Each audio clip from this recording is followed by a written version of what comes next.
Okay, as promised, when I say 2 seconds, I mean 2 seconds. Good evening, everyone.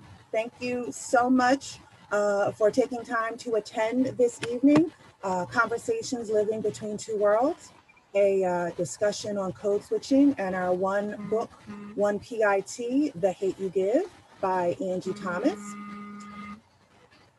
We wanted to, again, thank you so much for attending, and just a little introduction to what One Book, One PIT is. It's something that we just started in this academic year, so it's very new to us. And each year, PIT will share a book recommendation for the PIT community to read together.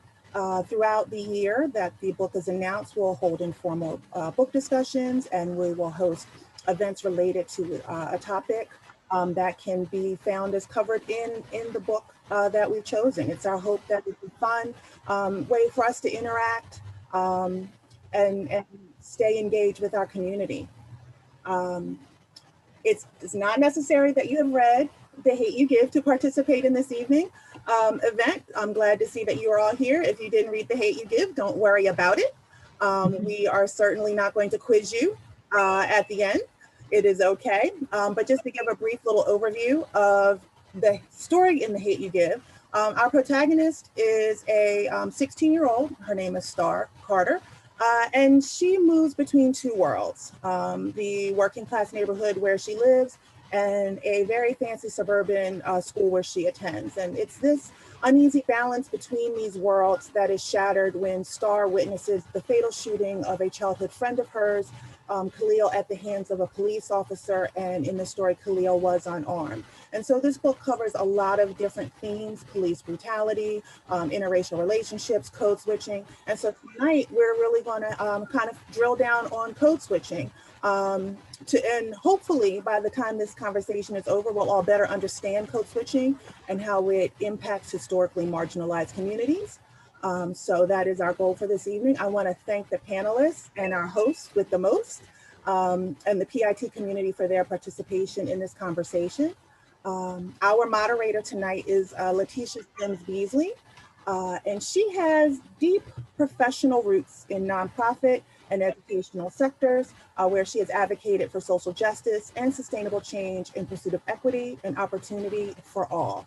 She currently serves as the Chief of Staff for North 10 Philadelphia, a community development and neighborhood revitalization organization that aims to improve the lives of those in the Hunting Park and East Tioga neighborhoods of North Philadelphia.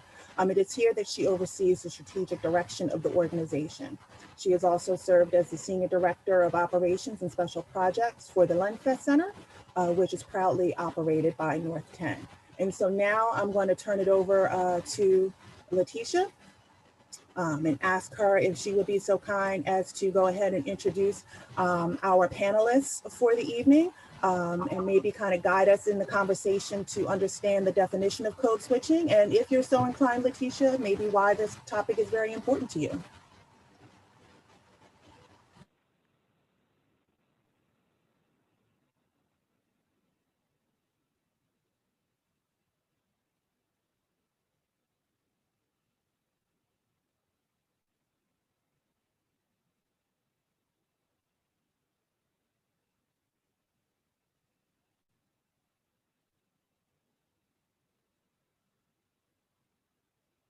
Letitia, I think you're muted.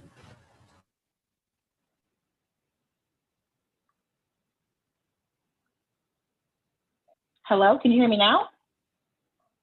Absolutely. Excellent. That is the challenge of being on both the screen and the phone, ladies and gentlemen. Thank you for your patience. So thank you again, Kamira, for the invitation. Really excited to be here tonight with everyone and really want to hear from this excellent panel that we have this evening. So really want to jump in with their bios and hear a little bit about what code switching means to them. I also shared that during my time moderating today, don't be surprised if you find me code switching from time to time. You might hear a little, girl, you know that's how it go. And you might hear a little, oh my goodness, I think that's really interesting. So really excited to partner with everybody on this. So let's start with Arlene Pedersen and a quick review of her bio. Arlene is a marketing events and client partnerships executive with over 20 years of experience in a variety of industries, including CPG, beauty, automotive, publishing, TV, digital, music, travel, cannabis, and spirits. That means she is booked. She has created diversity and inclusion training efforts with both clients and agencies with special focus to cultural nuances. Most recently, she serves as the Director of Strategic Partnerships for Cannacollusive and is an adjunct professor at the Fashion Institute of Technology in New York. Ladies and gentlemen, use your virtual or real hands to give her some applause. Really excited about Miss Arlene. This next panelist I happen to know and work with on a regular basis, but I will not share any embarrassing stories unless you're really interested. Christopher Gale is the Center Director and Chief Program Officer for North 10 Philadelphia. He's an experienced nonprofit professional who serves as the Chief Program Officer for North Philadelphia. Prior to this position, he served as the Deputy Director of Community Schools for the City of Philadelphia and the Chief Administrator for Casa del Carmen with the Archdiocese of Philadelphia. Welcome, Chris. Really excited to hear from him. And like I said, I have stories if you're interested. And ladies and gentlemen, to round out our panel, great work on this panel, Pierre-Antoine Louis, a journalist from the New York Times. Pierre is a journalist for the New York Times, and he writes for the NYT Race-Related newsletter, writing stories focusing on the intersections of race, identity, and culture. Prior to joining the Times in 2012, Pierre was a production assistant and segment producer at Good Day New York. Pierre is also the co-host of the podcast, How'd You Meet?, which examines relationships by asking people in romantic, platonic, and business partnerships about their initial meeting. Originally from Brooklyn, he graduated from Brooklyn College with a BA in broadcast journalism. Again, hands for Pierre and Chris. Super excited to hear from all of the panelists about code switching, something that I do think is something I've used throughout my particular career, and not even just career, but in survival, being a woman of color who was raised in a predominantly white neighborhood. So really interested to hear from the panel about their time and their experiences. Excited to hear what the audience also has to share, and don't want to take up any more time from everybody. So let's dig in. To all of the panelists, what does code switch mean to you? Is it something that you do? Is it something you feel is necessary? What do you consider code switching to be? And how has it impacted you both professionally and personally? I'm going to start with Arlene this evening. What does code switching mean to you? So, one, apologies for doing this call in my car because booked and busy. Things have happened. So, to say what code switching is to me and what I recognize it as, code switching can be something as simple as putting your initials on your resume rather than your full name, so that way you can't tell your gender, or not speaking in a certain accent or tone. I'm born and raised Brooklyn, New York. I can get my accent really quick if I need to. I can pop my neck if I want to. All of those things. But certain places and things, you have a place there's a space and a place for everything. I think that's really what code switching means to me.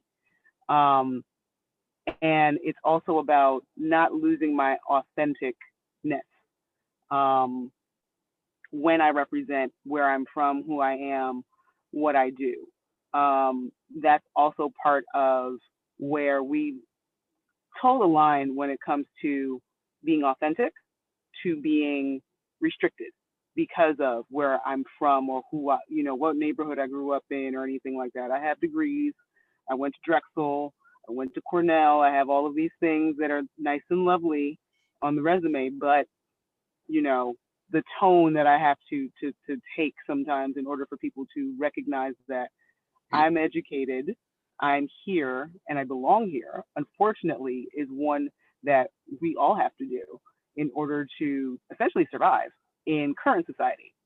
Now, as society is moving and we're being more accepting of accents, of places, of people's different experiences, is no longer about a homogeneous sound. Neither is it about a homogeneous look. or is it about, even restricting how hair grows out of someone's head, which is a true thing that is still going on. So that's where code switching means to me. I'll get off my soapbox now. On to the next person. Thank you, Arlene. I love that I am here and I belong here, and how that language really ties into that. Chris, love to hear about what you believe code switching is, and how it's impacted you personally and professionally. For sure. So I think code switching is really a survival tactic, right? And so I think it's a way for people to present the the best version of themselves, of their authentic self, to the audience, right? And so it, depending on who you're in front of, who you're talking to, different aspects of who you are will come out, right? So I'm not a New Yorker. I'm from the Midwest, and so as I was growing up, there was a very strong understanding of what you needed to look like, what you needed to sound like, how you needed to act to be successful. And so from a very young age, I equated a very specific sound, look, and dress to success. And so I learned how to do and say the right things when I was in front of certain people. And then when I was with my friends, I could be another version of myself. And even then I had different groups of friends. I had church friends, I had school friends, I had in the neighborhood friends. And all of those friends, all those groups of friends, all got to see a version of my authentic self, that the other groups didn't often or didn't necessarily get to see.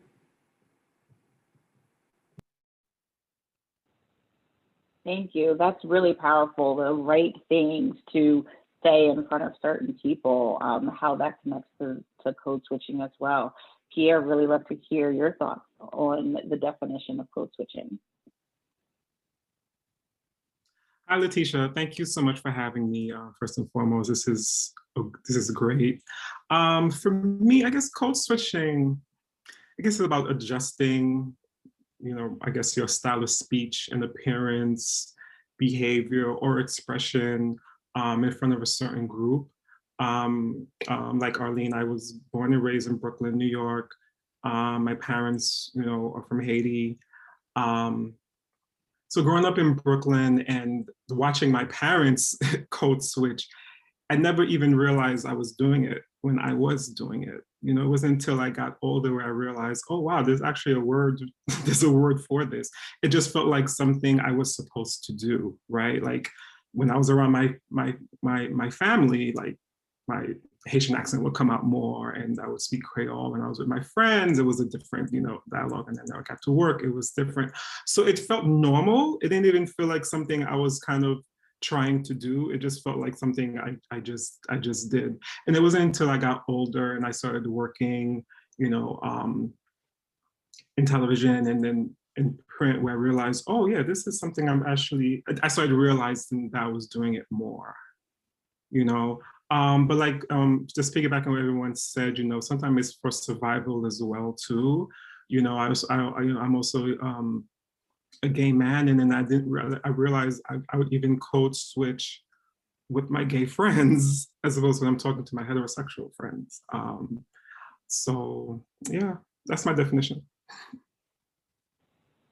Thank you. Yeah, what we're supposed to sound like and how organic it feels is really telling of how indebted we are to understanding this work. So really love the hate you give for being able to bring out this theme for us to really dig into more. Arlene, I'm bringing it back to you. Do you find that code switching requires you to hide parts of your culture? And how would you think this changes over time?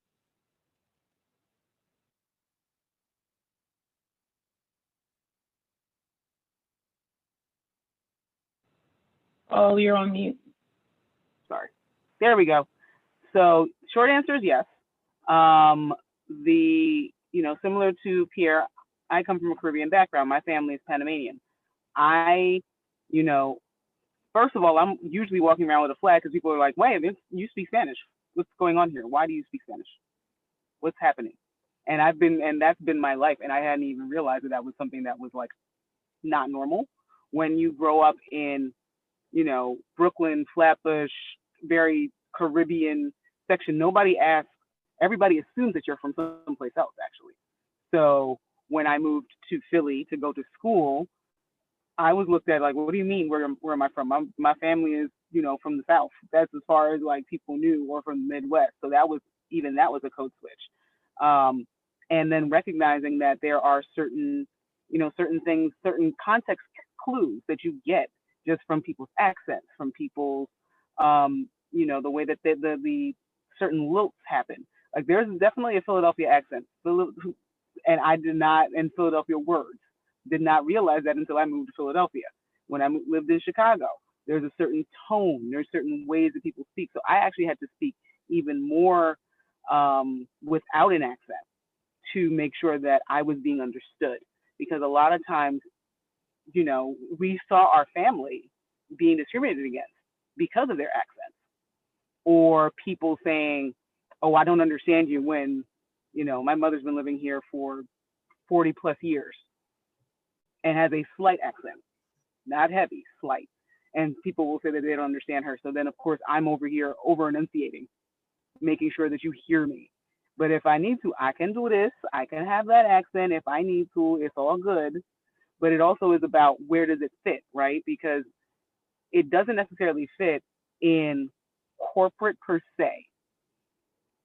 And it's not because I'm trying to hide myself, but it's also where does it fit? Because I can't be speaking to a client who's in California and have my New York accent popping up and saying water. I have to make sure I'm saying words a certain way for them to understand me. But it's also being authentic to myself, and also recognizing sometimes you have to kind of have the conversations to see where people lie in how comfortable they are. Some are way more accepting. Others aren't. And you have to, unfortunately, as you grow in your careers, you start recognizing really quickly who you can be a little bit more comfortable with and who you have to be like, okay, so we'll talk about this. Let me go ahead and CC this email to make sure that you understood everything that I said, and we'll get back to you. I mean, I don't know about anybody else, but I know I've done interviews where people, when I walk in the door, my name does not indicate what race I am. And when I walk through the door, they're just like, oh, you could see it in their face. And especially when I speak on the phone, you can't tell that I am a Black woman from Brooklyn, New York. I don't speak, it doesn't come that way. But when I walk in the door, I cannot hide I am a Black woman. I don't hide my hair either. I think I answered your question. I hope I did. You definitely did. Thank you for that, Arlene. Really appreciate the way you were able to share that. And thought it was really interesting too that you talked about the clues, right? That people give based upon how they're interacting in terms of what they're saying. It's really interesting to think about where that comes from. Pierre talked about how he saw it in family. But Chris, do you see kind of code switching introduced in schools and maybe even reinforced based on the way kids are brought up in the K-12 system? Yeah, absolutely. I think that the idea of code switching without giving the name for for that term or for that strategy is really often forced on our young people in K-12 settings, right? So some, like myself, I recognized it, right? I was a poor Mexican American in a white Midwest town, and so I equated getting out of my situation with looking, sounding, and dressing differently, right? And so it was, nobody said to me, you must do this, but at the same time, I had teachers who would say, this is how you say something very specifically, right? And so we're going to use proper English, and this idea of proper English and proper usage, right? So it was the late 80s, early 90s. And so, and I know I'm dating myself, but like that was such a big thing of you need to speak in a very specific way. To Arlene's point, I mean, I did grow up in the Midwest. My mom, you know, very purposefully named me Christopher Gale, right? And so like um um she wanted to make sure that I wasn't burdened with a Mexican name. And so people, she was looking out for my future, saying, you know, people aren't going to look at his resume and say, oh, well, here's another Mexican man coming up, you know, to take another job or whatever. And so, but yeah, so I think like that then further gets reinforced by well-meaning teachers or well-meaning administrators. Sometimes not. Sometimes it's very much this ideal student that you are this way, and when you're in this school, this is the kind of student we produce. And I think some of those pressures get pushed from those in power, but I think it also they get perpetuated by peer groups, right? And so how many of us have heard about like, oh well, you sound like, you know, you why you sound white, or you know, why you acting like that or whatever. And it's like, oh well, I'm just trying to figure out how who I am and where I fit in, and what makes the most sense, because you're getting all of this different information from different sources. And so as we grow, like we're just trying to figure out what makes the most sense for us in that moment in front of the people we're in front of.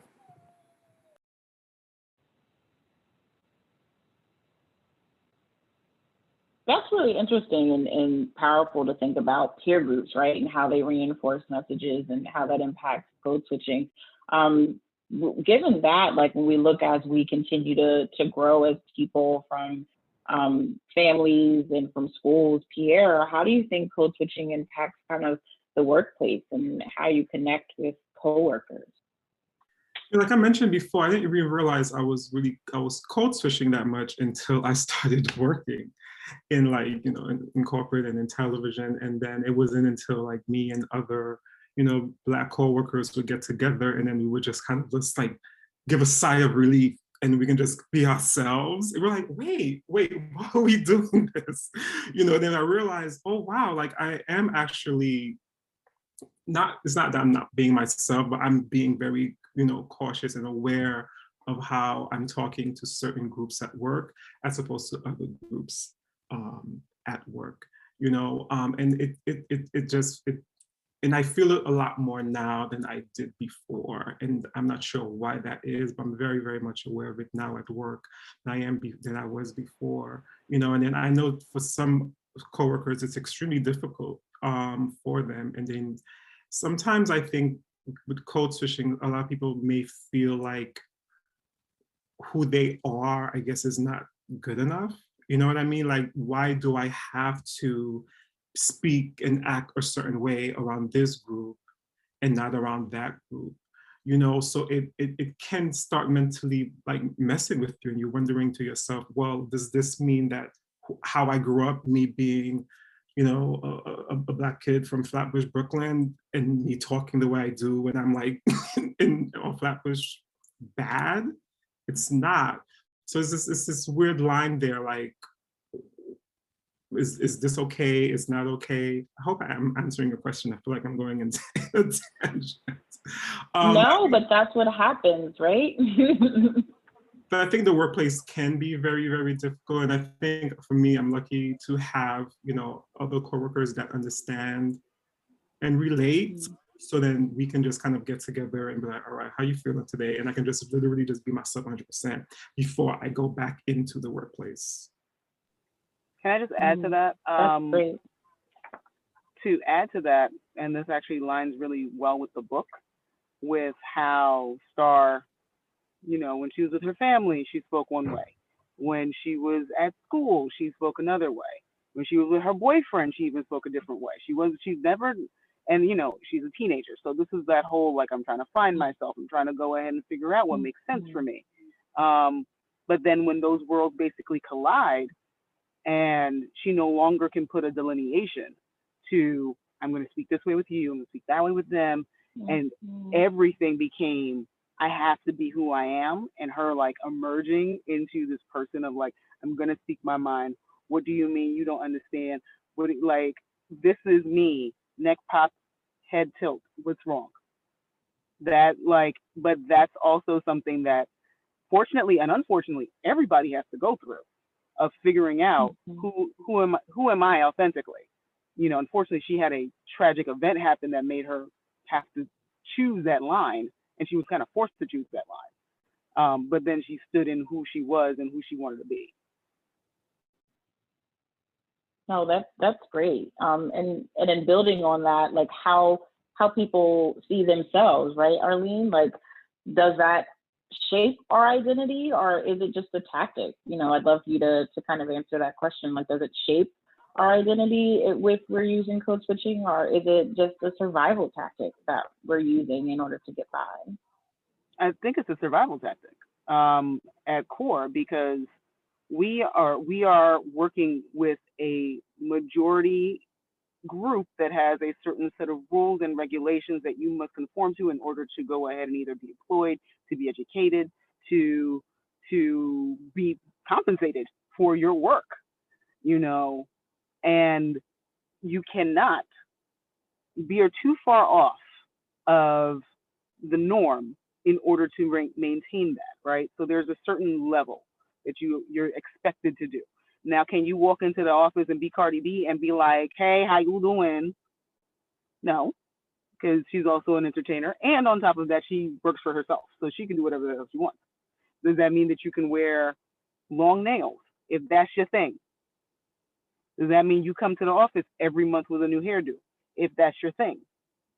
This may not bode well. Also, we have to be mindful. This might not bode well if you work in law, right? Like, in certain places, there is a dress code, there is a certain tonality that you must maintain because of the type of work that you're doing, right? But if you're in some places more creative, if you're in the arts, you're a writer, you're doing things, you can express yourself a different way. So we also have to be mindful of there, you know, code switching doesn't necessarily mean I'm taking you away from your authentic self. If you choose to be in a certain place that doesn't actually require, that does not allow you really to express yourself. Because can you see Cardi walking into the, you know, even when she went to the courtroom to for whatever charges she was up against, she did not come in there in 6-inch stiletto heels with clear heels on. She was in a suit. So be like, even, and was not speaking, you know, like if she was around the block, she was speaking clearly, and she had to code switch. She was in a place of law. And in order to be taken seriously, there are certain rules and regulations. When it comes to school, there are places and things that, you know, I've taught, you know, university students, freshmen, who are literally just, they're like little puppies figuring their lives out, right? And for them, the first part is, oh my God, we got a teacher that looks like us. Usually, that's number one. Oh my God, there's a teacher that looks like me. And then it goes into I actually have had to code switch with my students who look like me after class and be like, can we talk, because you over here, you tripping. I've had to do that in order for them to recognize, I see you, and maybe you need to hear it in another way for you to recognize, hey, I see you, you're messing up, but I see you. And this is the only time I'm having this conversation with you, because when I'm in front of the classroom, I can't do this because I know that I have to connect with you in another way. You're not connecting with me in the class. You're not connecting to your work. And I want to show you that I care. So this is how I connect with you. I can switch the line. I am not just a teacher. I can go ahead and connect with you in that capacity. I like that when you said that shows you that I care, that I'm able to code switch with you in this particular way. That's really interesting. We're going to be rounding up questions soon, so if you all have questions, please put them in the chat, and we'll be able to get to that once we're done with the questions with the panel. So building upon kind of what you were saying, Arlene, Chris, I'd really love to think about how you interpret individuals that choose not to code switch, right? We all know that person that when they get around the family, they don't put mustard in the potato salad, so we don't eat their potato salad. Or we all know that relative that is always going to show up doing something that ain't nobody asked them to do. And so what is kind of our interpretation of what that means? Are we judging them? Are we saying, do you, cousin? Kind of, what do you think, Chris? How do we interpret folks that choose not to code switch? Yeah, I think because I find I place such high value in code switching, and I have bragged to my friends, including the two on this call, that like I pride myself as being a cultural chameleon, right? So if I'm depending on who I am in front of, that's the version that they're gonna see of my authentic self, right? And so I think like for those who choose not to code switch, um, I interpret that as their their need to present their complete, authentic, 100% self is more than their desire to kind of fit in or kind of mirror their audience, right? And so I think that's what it is. It's like that old Chappelle sketch where he's talking about when keeping it real goes wrong, right? And so in my head, I always go to that point where it's like, oh, okay, you trying to keep it real, but you don't know that you don't realize that you can't really say that in front of this group of people, right? And so, like, especially if there's somebody who's younger than me, or I feel like they they want they they want or maybe need a little bit of guidance in that, like I'm gonna pull them aside and be like, yo, let me talk to you a little bit. Like, let me just tell you that like I get what you're doing, but maybe think about who you're talking to, right? Because what you say isn't necessarily gonna be heard if you're saying it a certain way, right? And so like your goal is to be successful in life and in your career. And so I wanna help you get there. And so I will admit, like, there's a little bit of judgment on my end because I'm like, yo, like, maybe that you don't have that skill or you haven't developed that. And so I want to try to help people develop that. But at the same time, I've come to realize that some people just don't care. And so they're like, look, this is who I am. And so you're going to deal with it either way. And I wish them all the best. Thanks, Chris. Pierre, kind of building upon the code switching thing, really interested in thinking about how it shows up for us in the media. Media reinforces or makes caricatures of so much of what we see every day. So what do we think is kind of media's role and responsibility even in this conversation around code switching? Oh, media has like a huge role. I mean, especially now when it comes to social media, you have all these apps. You have TikTok, you have Instagram, you have Facebook. But I will say, like, back to Arlene's point, I think code switching very much is a survival tactic, right? And this ties into the question of media, because you can also look at it as like, the talk that parents give all their Black kids, right? About how to act and be around police, right? And to be polite and say yes sir, yes ma'am. To me, I think that's part of code switching, right? Like you're having to make sure they don't see you as aggressive at all, regardless if you are or not. So in your mind, you say to yourself, okay, so I guess I am an aggressive person. I'm this and I'm that. So that's a huge part of code switching, I think. I think media, I feel like for me, it's not great, but it feels like it's getting somewhat better. And I think that's because of representation. I feel like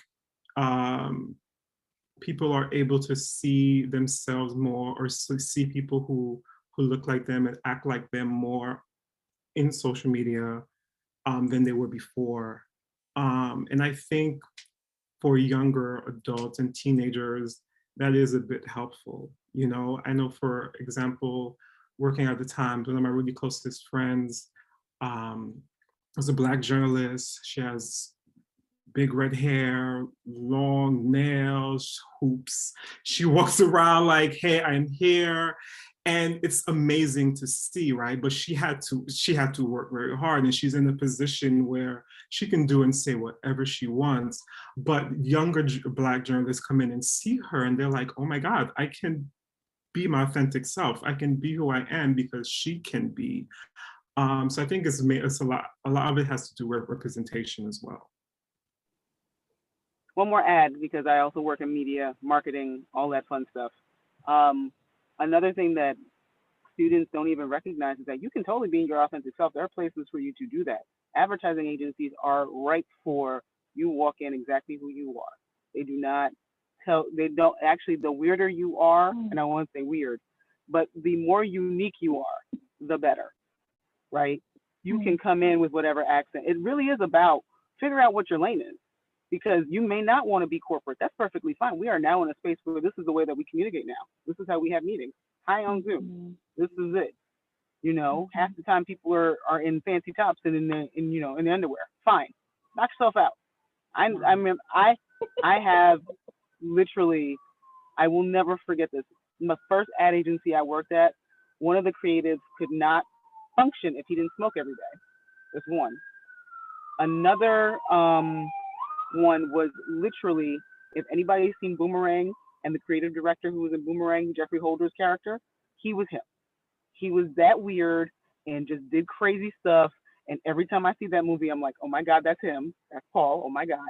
But his uniqueness did not take away. And the way that he didn't code switch. He was exactly who he was. He chose to not at all, but he was in a space where he could be that. Now we're being way more allowing. I think society in general is being way more allowing of your uniqueness in general, right? We have 10 years ago, would you believe having RuPaul's Drag Race on a major cable network, network? That's representation, right? Me being Afro-Latina, we now have, the conversations are here, of there are Black people who look like me, who speak Spanish, whose hair looks like this. This is all about media representation, that it's not just about, the J-Los and the Salmas. It's about everybody else. And that's also what the code switching is allowed, the being more comfortable with people in general, presenting as their authentic selves, and that there no longer is we must fit into boxes. I think that's what we're starting to see now. It's going to take time, as the generations come behind us. They're just not accepting of what we accepted even 10 years ago. They're just like, I'm coming into the office in however I so choose to, or not. This is how I'm going to do it.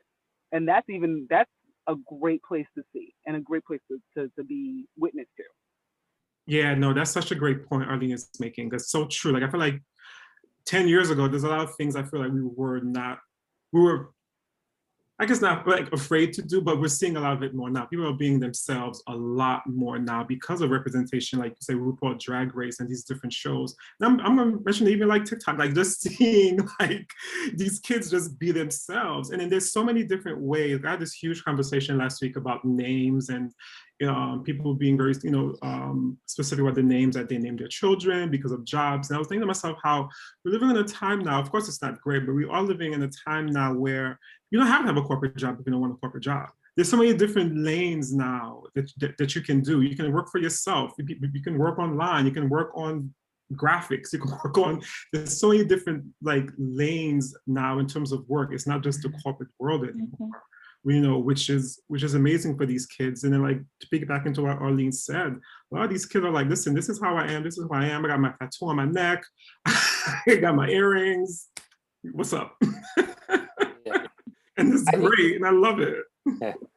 I think I've seen that through in like the working world, right? So I'm in nonprofits, but like the nonprofits that are on the cutting edge seem to be more accepting of people as they are, right? Whereas the nonprofits that I've worked for that are doing the same thing that they've done for the last 50, 100 years, like they have a very specific person in mind when they hire, right? And there is an expectation for that person. And so I think I'm in a place right now, well, Letitia and I are in a place right now where I feel like we can dress and act as much of our authentic selves as we want, because there's not like that judgment. There's not that, well, for the most part, but like there, I don't feel that judgment, right? And so like, and I've seen that like in my time with the city, like low key people had, sleeves and neck tats, and they would cover them a little bit, but like as you got more comfortable, and people would kind of show them a little bit more, like it was okay, right? So it wasn't like encouraged, but it also wasn't discouraged, right? And so it was like, okay, this is who this person is. But I worked in a job where people were like, oh, if you got tats, you got to cover them, right? And so, um, and they were very specific about what dress meant, and all that. And it was like a huge thing. And in fact, they talked to a point where they were like talking about hair length and facial hair length and like stuff like that. And I'm like, man, like, yo, you can't really. It's hard. It's getting harder and harder to be able to enforce those kind of policies, because I think, just societally, we are we are appreciating more of the experience, um, than generations did before us. That's so interesting. Panel, like the way that you all kind of dove into that and volleyed back and forth. Thank you for that. Shut the I fuck up, always nigga. say, I always say when having conversations around names, my name ends in an Isha. And so that was definitely something that I was conscious of growing up.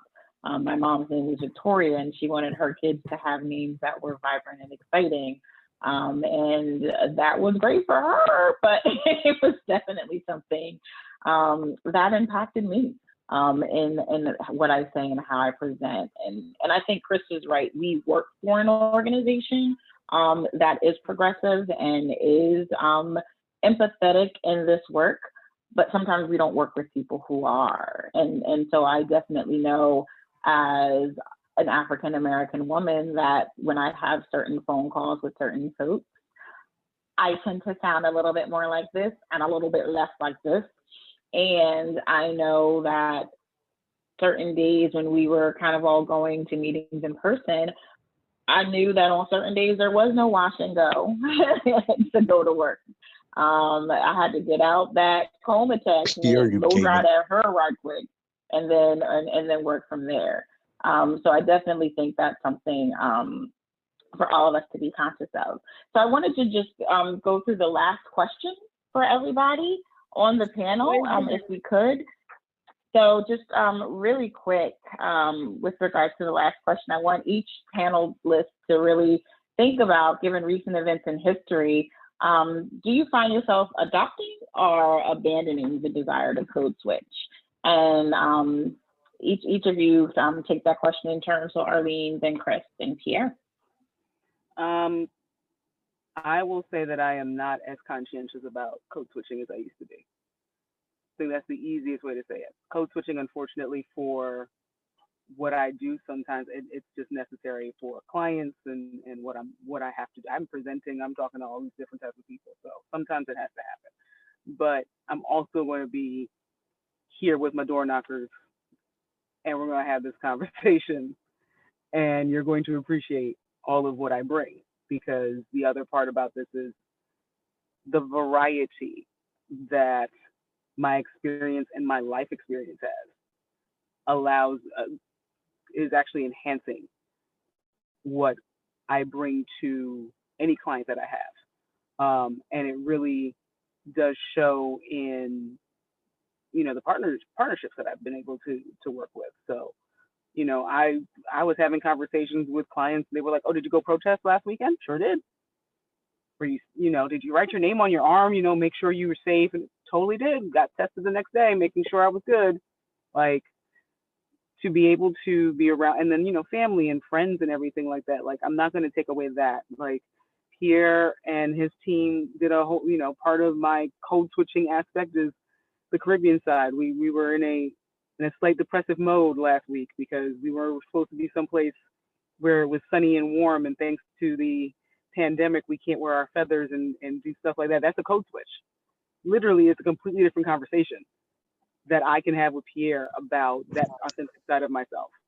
But it's also, we got a chance to teach people about why it was so important and why it's so integral into the diasporic experience. I can never say that word. And why it's integral into the diaspora. And we need to celebrate it. And that's actually why I don't choose to code switch as much as I used to.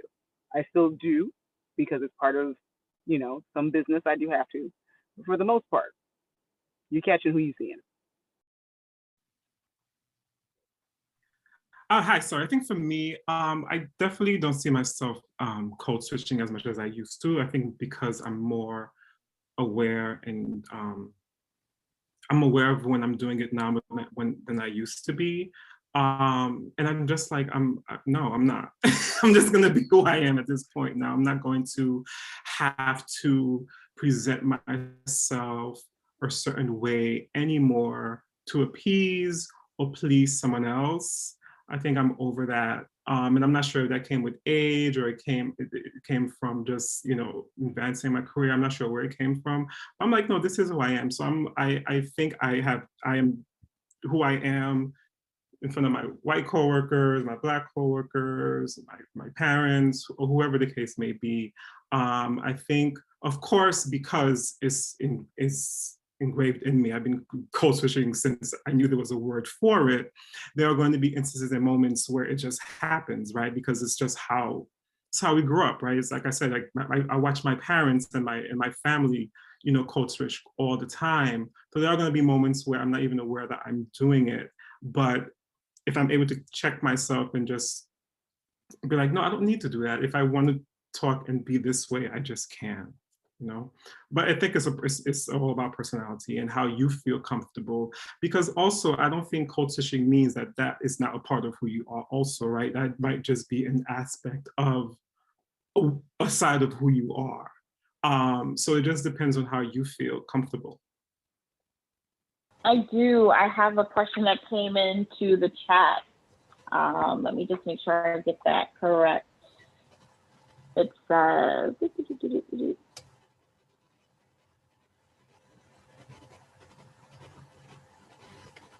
authentic code switching.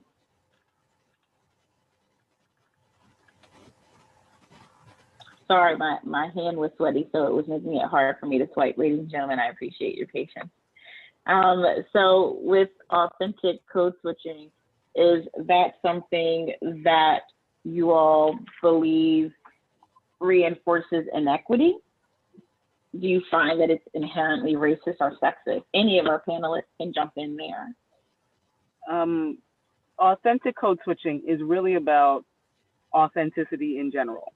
So if you are familiar with African American vernacular and you are comfortable in that, that's great. But I will say this, it's about you being authentic, not necessarily putting on a mask to go ahead and try to connect. I had a teacher in high school who was one of the most popular teachers. Everybody loved him. I was in his AP class down to regular history class students. Everybody loved this man. He was his authentic self because he connected with the students. He wasn't trying to be like, hey, yo, let me connect with you. He never did that. He was a white guy from Binghamton, New York, but his authenticity is what connected him to the students, not necessarily him speaking in a tone. And also when the students spoke to him in maybe, slang or whatever, he didn't try to correct them. He was very like, I'm here to listen to you. So it really is about listening. And if you, also asking, if I were, what makes you feel comfortable? Should I speak, how do I speak to you? Because that's also about the authenticity. If you're not authentic, that's like you speaking to me in Spanish, but you don't speak Spanish. Don't do it. That's not, the last thing I want you to do. I have a friend who loves to go ahead and speak Spanish, but with a very like halting accent, knowing full and well that irritates me. And I don't like it. You're trying to connect, you're also trying to crack a joke. And to me, it's almost like you're making fun of my heritage. And off of that, I use the accent thing as an extreme, but in general, be your authentic self. You don't have to go ahead and code switch in order to connect to me. It's about what makes sense for you. Thank you, Arlene. Chris or Pierre, did you want to add to that? Although I believe that was beautifully stated. I agree. I think Arlene hit it on the head, and I think like it's so important to really like present who you are, right? And choose to present who you want to choose to present. And so I think like the authentic code switching is again a tool that you can use, right? But like if it's not authentic, then it comes off as disingenuous, and it comes off as you're doing too much. And so I think like it actually doesn't serve the purpose that you're trying to have it serve. And so I think it's it's using the words or using the terms that you don't normally use, and so people pick up on that, right? And so that eats away at the trust that you have with those other people. And so I think like if you're going to do it in a way that builds trust, then use it. But if you're using it in a way that detracts from that trust in the relationship, then don't use it.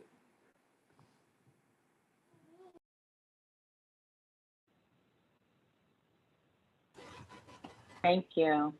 That was really powerful. Thank you all again for your time, your presence, your thoughts. It's been a pleasure being here with you all today. Thank you for having me. And I am going to turn the mic back over to Kamira to close us out and really bring us all together. It's been a lot on this call, some good, some a little scary, but I'm so glad that everybody pushed through and stayed present. So thank you all. I've enjoyed this time with everybody this evening. Yes, thank you, thank you, thank you. I will say it's my first Zoom meeting where I've been Zoom bombed, so I guess we just gotta rip that Band-Aid off. It was bound to happen sooner or later, but I'm glad it didn't disrupt the flow of what we had going. I thank you for your open and honest and authentic communication. I had made the decision that I was not going to participate as a panelist or a moderator, and there were several times during this conversation where I came to regret that decision because I had things to say. I saw a lot of nodding heads in agreement when our panelists were talking about their experiences as in feeling that they were not allowed to be their authentic selves in certain situations. I have often said that respectability politics is seared into my DNA, and it is very, very, very difficult to overcome, to be able to walk into spaces and be my fully authentic self, whatever that might mean that day. Because sometimes who you are on Monday is not who you are presenting on Wednesday. But I enjoyed this conversation so much. I thank everyone from our community who came and persevered and made it through to the end. I thank you all so much. I hope that you learned a little bit about code switching. I appreciated the comments explaining that maybe code switching is not necessarily always a bad thing. Sometimes you can use it to your advantage. As long as you can use it to your advantage and not feel as though you are in fact stifling yourself and in a place where you're not allowed to be your authentic self. So I just appreciated everyone's viewpoints. Thank you so much. If there are no further questions, I'm just going to go ahead and close this out. I hope you all have a wonderful evening. If you have any questions about the book, or if you have any questions about PIT, please feel free to just reach out to us. In the registration email that you got was some contact information. You can email me at any point. And again, thank you so much for coming. Take care.